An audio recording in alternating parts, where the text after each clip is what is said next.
Hello everyone.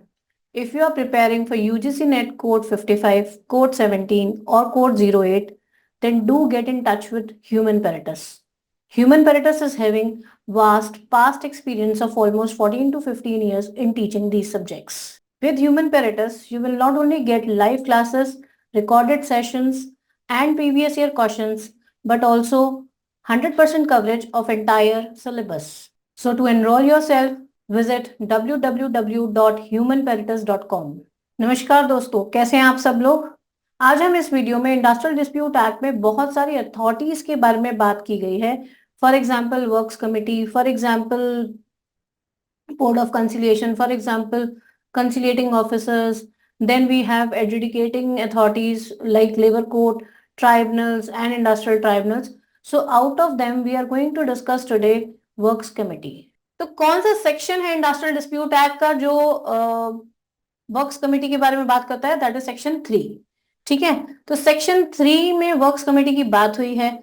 Works committee क्यों बनाई जाती है? वर्क्स कमेटी के लिए क्यों गवर्नमेंट या एक्ट बोलता है? बेसिकली क्योंकि इसका पर्पस है कि अगर कोई भी इंडस्ट्रियल एस्टेब्लिशमेंट में वर्कर्स और मैनेजमेंट के बीच में कोई प्रॉब्लम आने वाली है, कोई इशू आने वाला है, तो उससे पहले ही उसको रिजॉल्व कर लेना चाहिए। तो it's a proactive approach towards resolution of industrial disputes. तो लड़ाई झगड़ा ना हो, उससे पहले ही उसकी कोई भी जो इशू है, उसकी कोई वजह है, उसको खत्म कर दिया जाए through the intervention of works committee.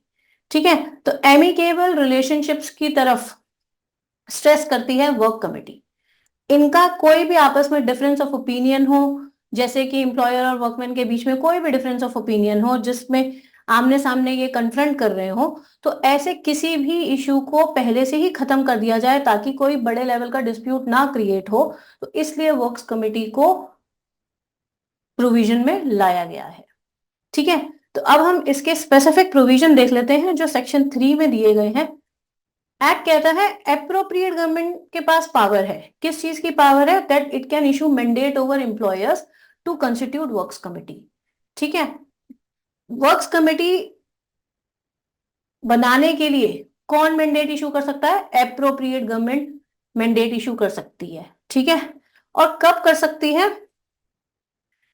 उन इंडस्ट्रियल एस्टेब्लिशमेंट में जहां पर 100 और मोर वर्कमैन आर और वर employed in any day of the preceding 12 months.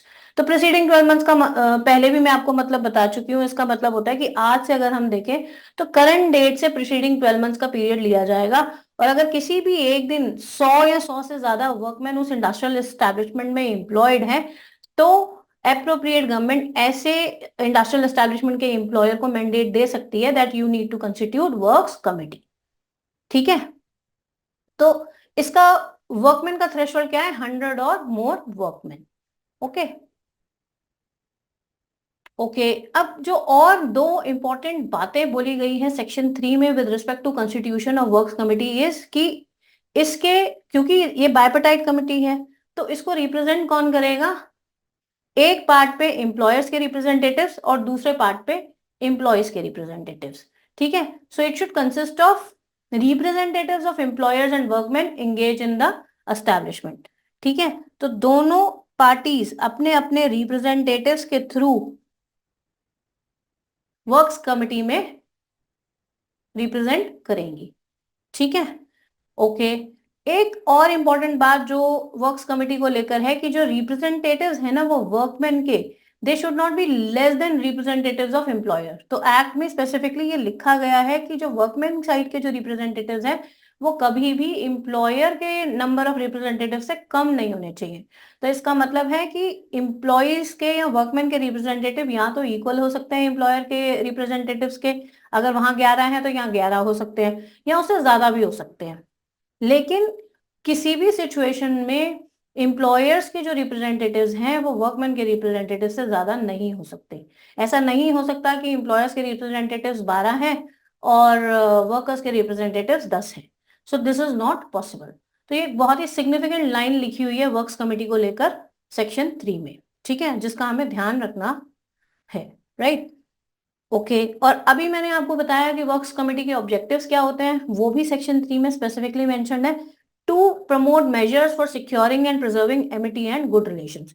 तो कोई भी झगड़े, कोई भी बात बिगड़ ना जाए या कोई भी इशू बड़ा होकर एस्केलेट होकर इंडस्ट्रियल डिस्प्यूट में ना कन्वर्ट हो जाए, तो इसीलिए हमारे को मैनेजमेंट और वर्कर्स के बीच में एमिकेबल रिलेशनशिप्स रखने हैं, गुड रिलेशंस रखने हैं।